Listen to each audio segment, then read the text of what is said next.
다음 주 시장에 우리가 체크해볼 만한 요인들 어떠한 이벤트들이 있는지 이 부분도 점검을 좀 해주실까요?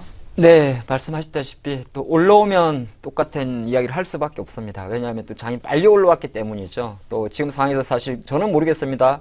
뭐 여기서 코스피 2100 이상을 가더라도 그것이 뭐 본격적이냐 또는 그런 이야기는 안 하는 이유가 다음 주 예정되어 있는 미국이라든지 글로벌 이벤트 자체가 시장에 팩트를 줄 만한 건 조금 없습니다. 그래서 미국 증시도 지금 나스닥이 신고가를 갔죠. 5,300선을 넘은 상태가 맞긴 맞습니다만은 다음 주 정도에는 일정으로 놓고 봤을 때는 한 주 정도 조금 쉴 수 있는 흐름도 좀 있다. 그런 말씀을 미리 드리겠습니다. 요일별로 좀 잠깐 볼까요?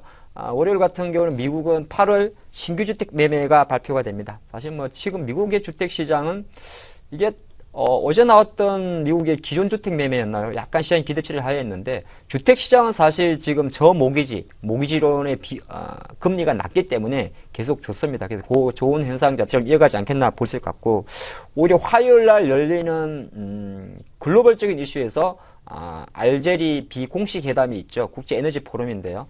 오펙 국가와 비오펙 국가 간에 어느 정도 유가 산유량 동결에 대한 이슈인데 사실 뭐 한 달 이상 좀 거론이 됐던 내용이죠. 그래서 원래 요새 다시 한 8월인가요? 8월 중순 정도만 해도 동결적으로 합의가 가면서 국제 유가를 다시 48달러 이상까지 갔었는데 또 최근 접어들어서는 베네수엘라가 아니군요. 나이지리아라든지 리비아 쪽에서 조금 더 원유 공급 재개를 이슈가 있다 보니까 또 뭐 합의는 좀 어렵다는 의견이 지배적입니다. 근데 제가 중요하게 들으실 말씀은 그러함에도 불구하고 우리가 알 듯 모르게 국제 유가가 최근 3개월 동안 45달러 이하에서는 일시적으로 하락을 하더라도 반등을 해줬다는 것이고 또 50달러에 대한 저항을 갖고 있었기 때문에 국제 에너지 포럼이 다음 주 화요일 날 열리더라도 뭐 유가의 변동성은 좀 제한적이지 않을까 그렇게 보였고요. 수요일부터는 이제 실제적으로 또 연준 의원들이 입이 이제 지난주는 아무 말 못했지 않습니까? 다시 이야기를 합니다. 이제 FOMC 금리 발표 위에 첫 번째 에반스 총재 같은 경우는요. 대부분 다 비둘기파가 많습니다. 에반스 총재 같은 경우도 연설이 좀 예상돼 있고 그 다음 날은 또 파월 총재 연설이 예상돼 있습니다. 그리고 사실 이제 우리나라 기준으로는 28일 날 많이 아시는 김영란법 부정청탁 금지법이 시행이 되죠. 그러다 보니까 사실 뭐 이게 뭐 주식시장에 어떤 영향을 미칠까에 대한 이슈는 뭐 특별한 건 없습니다만은 최근에 뭐 일부 시장에서 그냥 바라보 섹터를 조금 한정돼서 그러면 김영란법이 시행이 됐을 때 수혜가 되는 건 뭡니까 하는데 유통 관점에서 봤을 때는 뭐 어제 오늘 올라가고 있는 편의점주 같은 경우가 유통업종 내에서 상대적 수혜에 대한 기대감을 가져가기 때문에 지금의 반등이 좀 나온다 그렇게 보시면서 다음 주 우리나라 일정 보시면 좋을 것 같고요. 뭐 그런 금요일 같은 경우는 이제 미국의 개인 소비라든지 소비 지수가 발표되는데 사실 뭐 이 부분 자체의 시장 영향은 조금 낮다 그렇게 보면서 전체적으로 다음 주 글로벌 시장의 큰 이슈는 그래도 알제리 유가 회담 이후에 유가의 변동성이 잦아드는지 이 정도만 체크하면 어떨까 싶습니다. 네, 마지막으로 위클리 업종 살펴보도록 할게요. 간단하게 투자 전략도 잡아주실까요?